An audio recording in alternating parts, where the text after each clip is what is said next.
Emang yang mengatakan pramuka itu ada sisi negatif ya, artinya haram atau gimana gitu, itu dalam sudut pandang apa gitu kan?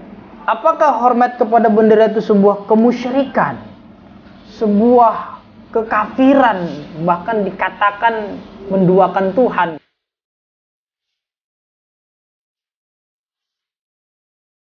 Selamat Hari Pramuka tahun 2021 untuk seluruh anggota pramuka di Indonesia. Terima kasih.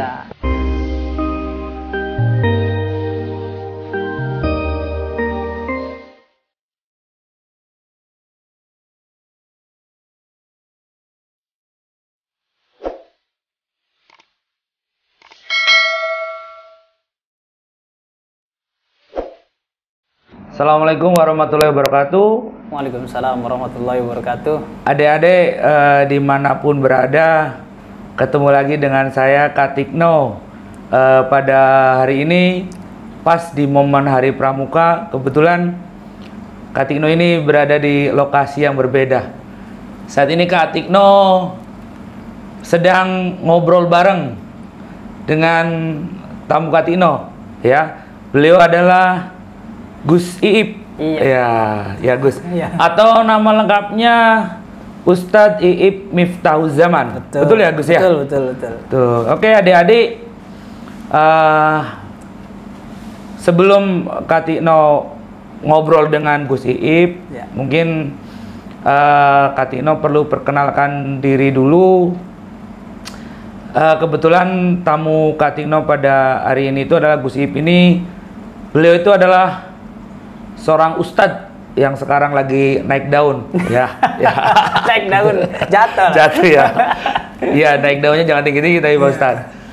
Ya, beliau juga kepala sekolah di apa Ustadz? Darul Fuqaha Indonesia. Wih. SD Islam plus Darul Fuqaha Indonesia. Oke, mungkin bisa memperkenalkan diri aja. Iya. Kak Gus aja.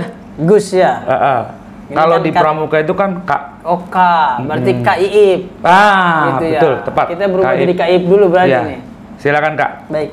Assalamualaikum warahmatullahi wabarakatuh. Kepada teman-teman Katikno dimanapun berada, saya saat ini sedang bersama dengan Katikno, seorang pembina pramuka. Ya. Pembina pramuka. Kebetulan saya pembina pramuka di SDN Mekarsari 09. SDN Mekarsari 09 Kabupaten Bekasi, Gus. Pada saat ini saya diundang oleh Katikno untuk berbincang sedikit tentang bagaimana pramuka dalam pandangan Islam. Apakah pramuka itu ada dalam sisi religiusnya, ajaran nabinya, iya, atau pramuka itu hanya bersenang-senang belaka? Tapi nanti kita simak bersama-sama bagaimana obrolan saya dengan Katikno. Iya, adik-adik. Jadi kebetulan hari ini saya sowan ke rumah beliau, Kak Iip atau Gus Iip, karena kaitannya kita pengen tahu sih gimana sih sebenarnya pramuka menurut ajaran agama kita, agama Islam. Ya, gitu Gus. Selama ini kan kadang ada pro dan kontra. Gitu ya. Kak Iip, iya, mengenai pramuka, kegiatan pramuka ini gitu. Ya, jadi biar adik-adik anggota pramuka di seluruh Indonesia merasa yakin dengan kegiatan kepramukaan kita, makanya hari ini saya sowan ke Kak Iip untuk menanyakan berkaitan dengan hal tersebut. Emang yang mengatakan pramuka itu ada sisi negatif ya, artinya haram atau gimana gitu, itu dalam sudut pandang apa gitu kan? Sementara pramuka sendiri itu mengajarkan kemandirian. Betul. Kemandirian itu ada dalam fikih Islam saja, bahwa anak umur 15 tahun. Sebentar, Kak Iip. Kayaknya udah mulai hangat aja nih. Iya, langsung naik. Tadi dikatakan ada yang pro Pro kontra dan dengan kontra, pramuka betul. gitu. Apa permasalahannya dalam pramuka Nah, itu gitu kan? Biar Jadi saya- ada ini penasaran, sebentar Kak terpancing Ip. gitu kan? Ya itu langsung aja, langsung ngecun ya. Biasa pakai metik ini sepertinya, langsung gas aja. Gaskeun. Jadi gini Kak Ip, sebelum Kak Ip bahas tentang itu, saya terus terang kami minta doa ke Kak Ip. Kebetulan Amin, amin. Ketua Kewaran ya, Kak Kewaran Tambun Selatan, Kewaran Kak Tambun Suhinta. Kak Suhinta. Kak Suhinta itu beliau kepala sekolah di SDN Mangunjaya 07. Beliau juga Kak Kewaran Tambun Selatan sedang sakit. Oh ya Allah. Gitu. Jadi Kak Ip mohon doanya biar Kak Suhinta segera disembuhkan oleh Allah Subhanahu wa taala. Beraktivitas seperti sedia kala. Kepada teman-teman semuanya, teman-teman Katikno dimanapun berada, berdoa untuk orang lain itu keberkahannya pun akan kembali kepada kita. Amin. Dan berdoa itu tidak berat sebenarnya. Maka marilah kita doakan Kak Suginta ya. Suhinta yang sedang sakit, semoga Allah segera sembuhkan kembali dan bisa beraktivitas sebagaimana mestinya. Amin. Bismillahirrahmanirrahim. Ala hadihin niyah walikulli amalin solihah walinas'aluka sihah wal afiyah lika Suhinta bisa babi barokatil fatihah. A'udzu billahi minasyaitonir rajim. Bismillahirrahmanirrahim. Alhamdulillahi rabbil alamin arrahmanir rahim maliki yaumiddin. Iyyaka na'budu wa iyyaka nasta'in. Ihdinas siratal mustaqim. Siratal ladzina an'amta 'alaihim ghairil maghdubi 'alaihim waladdallin. Rabbighfir lana wa liwalidayna wa lil mu'minina amin. Semoga energi doa tadi bisa mengalir ke jasmani dan rohani Kak Suhinta sehingga menjadi asbab atau wasilah untuk kesembuhannya. Amin ya rabbal alamin. Terima kasih banyak. Selanjutnya bagaimana nih Kak Tikno? Nah, ini masalah yang tadi itu. Nah, santai. Jadi memang Kak Iip di pramuka itu kita diajarkan seperti ini sebenarnya, untuk walaupun kita harus cermat, tepat, tapi sabar tetap harus utama. Jadi sekarang malah Kak Iip yang nggak sabar itu ternyata. Iya, ternyata saya menggebu-gebu ya. Bukan nggak sabar, itu artinya antusiasme. Ya betul. Ke Responnya responsif ya, saya gitu. Nah. Ya jadi seperti itu Kak Iip. Ada pro dan kontra mengenai kegiatan kepramukaan di masyarakat. Ya kan. Sekarang ini banyak masyarakat yang kadang menganggap kegiatan kepramukaan itu tidak ada tuntunannya dalam Al-Quran, Islam. Wah, seperti itu. Padahal kalau kita boleh cerita kegiatan kepramukaan itu, kalau menurut kami itu justru banyak nilai-nilai agama Islam yang kita terapkan, seperti kedisiplinan, menghormati pemimpin, betul, dan lain sebagainya seperti itu, Gus. Kepatuhan. Nah, di sini kami ingin bertanya, dalam ajaran Islam, apakah model seperti di dalam kepramukaan itu ada dituntunkan oleh Rasulullah? Monggo, Kak Iip silakan untuk menjelaskan. Jadi kegiatan pramuka ketika dikatakan itu menyimpang atau bahkan tidak ada tuntunan dari Rasulullah SAW, saya pun belum tahu kenapa sebagian saudara kita menganggap pramuka itu menyimpang gitu. Cuman saya akan jawab, apakah pramuka ini ada dalam tuntunan agama Islam? Jelas banyak.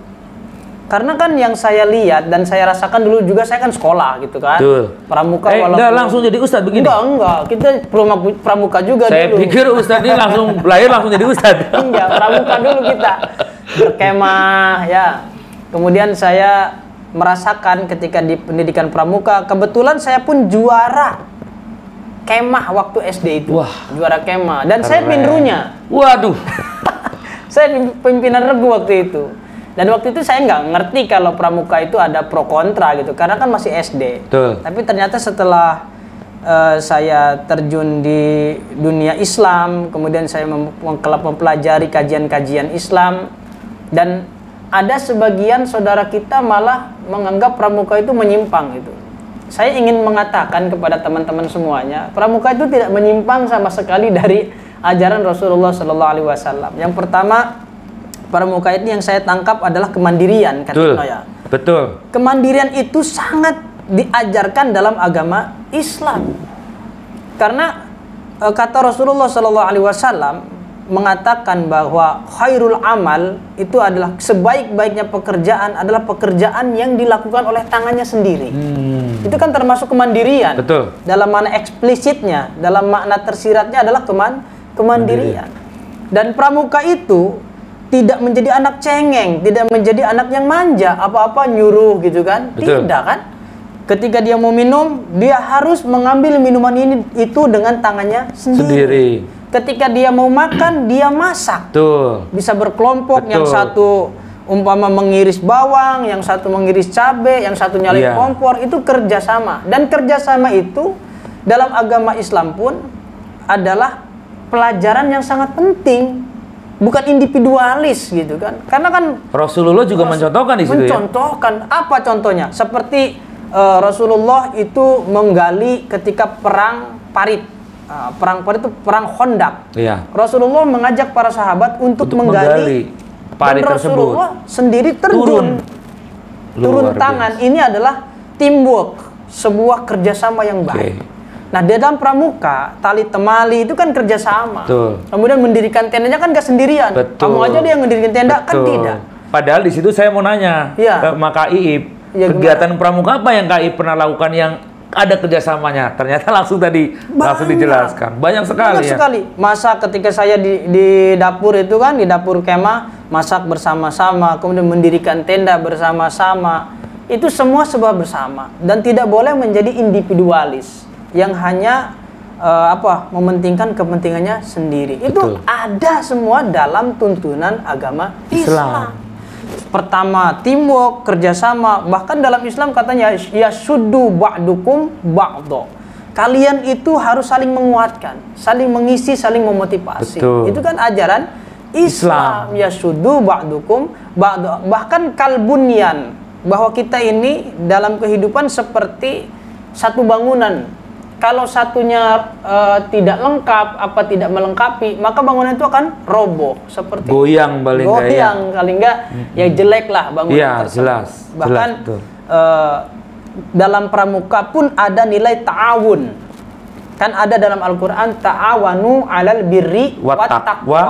Wa ta'awanu Alal birri wat taqwa. taqwa. Iya. Saling tolong menolonglah dalam kebaikan, bir dan ketakwaan. Ketakwaan itu kepatuhan kepada Tuhan yang Maha Esa. Wah.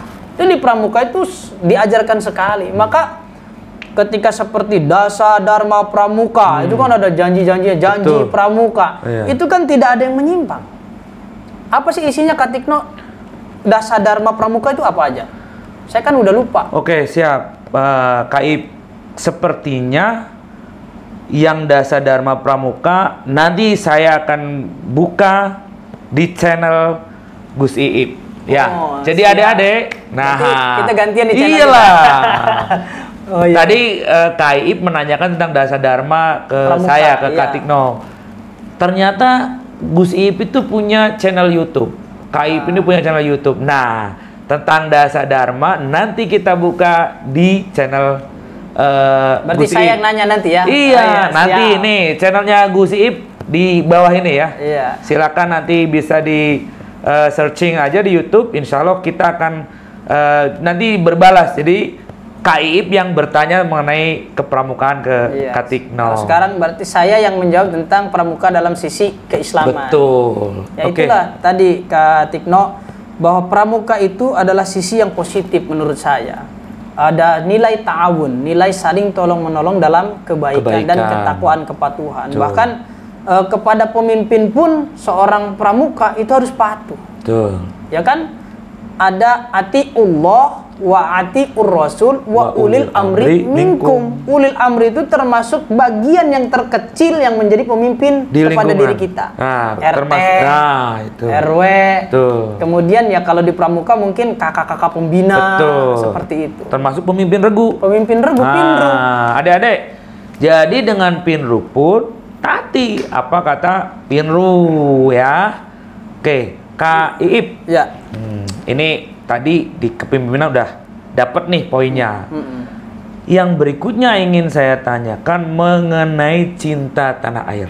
Cinta tanah Air. Yang di situ ada poin, kadang kita itu kan untuk mengaplikasikan bentuk cinta tanah air, kadang dalam upacara kita hormat bendera.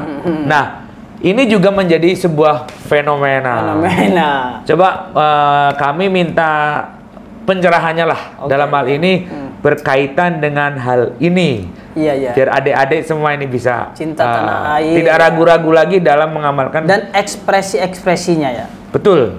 Paketan lah itu. Paketan gitu ya. Jadi bagaimana sih Islam itu memandang kecintaan terhadap tanah air? Betul.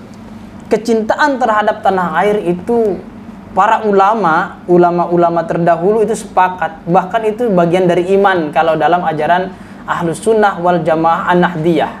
Sampai dinyanyikan sebuah lagu Hubbul Waton Minal Iman. Yalal waton, yalal waton, yalal waton gitu ya. Betul. Itu menjadi revolusi jihad saat itu. Bahkan lagu itu digemakan untuk melawan penjajah, untuk membangkitkan nasionalisme. Nasionalisme itu bukan orang Indonesia kalau nggak makan nasi belum makan gitu ya. Emang nasionalis. Itu mah nasi ya. Iya.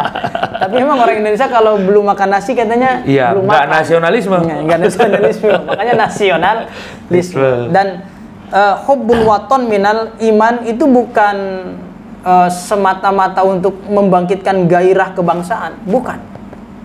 Rasulullah SAW itu memberikan contoh real ketika beliau mengungkapkan, aku mencintai Arab karena 4 perkara.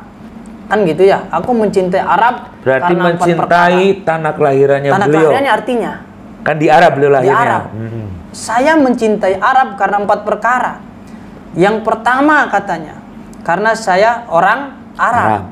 Yang kedua, Al-Quran diturunkan bahasa Arab. Kemudian yang terakhirnya langsung itu adalah karena surga itu dengan bahasa Arab. Itu kenapa beliau ungkapkan seperti itu kepada para sahabat. Ada nilai eksplisit supaya para sahabat yang tadinya tidak menjaga tanah airnya, ora iya ora embuh. Jadi cuek bebek dengan tanah airnya, ya bodonanan gitu kan. Ya, kalau bahasa dibangkitkan. Quran itu bahasa Arab loh. Surga saja nanti kamu di surga itu bahasanya Arab. Saking supaya dibangkitkannya nasionalisme, bahasa Arab saja bisa jadi bahasa surga. Itu artinya membangkitkan nasionalisme orang Arab. Karena orang Arab saat itu tidak punya nasionalisme untuk bersatu. Bahkan mereka antar suku bersuku-suku ya, sama juga Arab itu. Saling crash, saling berantem. Antar bani itu bani apa gitu kan. Mereka saling berselisih. Nah, hubbul waton, mencintai negara ini adalah sebuah kewajiban menurut saya bagi setiap manusia yang ada di dalamnya. Karena sampai Rasulullah itu mencintai negaranya. Bahkan kita pun ya harus mengambil contoh dari sana. Kita orang Indonesia ya harus mencintai negara kita, bangsa kita, dan tanah air kita. Bukan hanya karena kita makan dari tanah Indonesia, bukan hanya karena kita menghirup udara di Indonesia, bukan karena hanya kita meminum air dari Indonesia, bukan, lebih daripada itu. Karena apa? Ketika suatu bangsa sudah tidak mencintai tanah airnya sendiri, maka dia akan kehilangan jati diri. Ketika kehilangan jati diri, maka dia akan mudah terjajah dan akan musnah dari sejarah. Makanya Pak Soekarno sendiri bilang kan, jas merah, jangan lupakan sejarah. Kenapa sejarah? Ya sejarah itu nanti yang akan bisa kita maknai kesimpulan-kesimpulan yang telah terjadi di masa lampau. Sebagai generasi muda, kita bisa meneruskan apa yang telah diperjuangkan oleh orang-orang terdahulu. Nah, mengenai ekspresi mencintai tanah air kan banyak. Ada yang upacara itu dengan ekspresi hormat bendera. Nah, apakah hormat kepada bendera itu sebuah kemusyrikan, sebuah kekafiran, bahkan dikatakan menduakan Tuhan gitu? Tidak. Tidak ada orang yang upacara menganggap bendera itu Tuhan. Jadi jangan terlalu berlebihan dalam menanggapi hal seperti itu. Jadi hormat-hormat saja karena kebanggaan. Karena apa? Monumen lah, kita membuat monumen itu juga kan bukan berhala. Betul. Monumen didirikan itu untuk Mengenang jasa pahlawan. Jadi jangan terlalu berlebihan menanggapi hal seperti itu. Monumen itu sah-sah saja, hormat bendera juga sah-sah saja, tidak jadi perkara yang merusak akidah kita. Siap. Sangat naas kalau hormat bendera dikatakan musyrik. Itu tidak berdasar sama sekali. Apa dasarnya gitu kan? Bahwa Rasulullah tidak hormat bendera. Kata siapa? Kenapa Rasulullah itu mengibarkan bendera kalau bendera itu tidak berarti?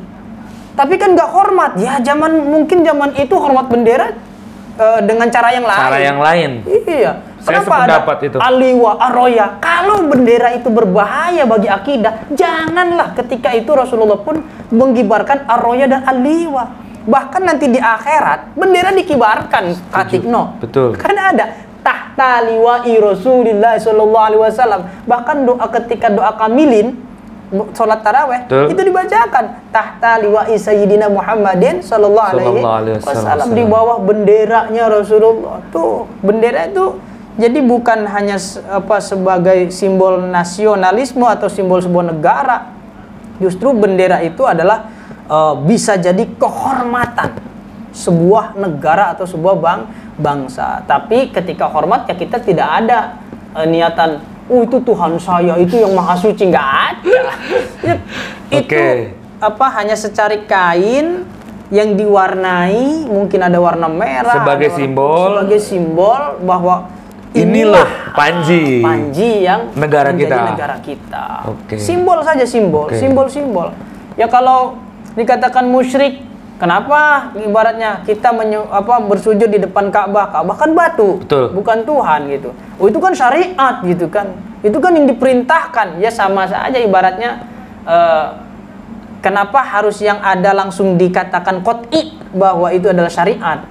Banyak yang tidak qot'i, yang tidak secara ceplos dikatakan syariat, tapi secara eksplisit, secara implisit, secara implisit tersirat itu ternyata syariat.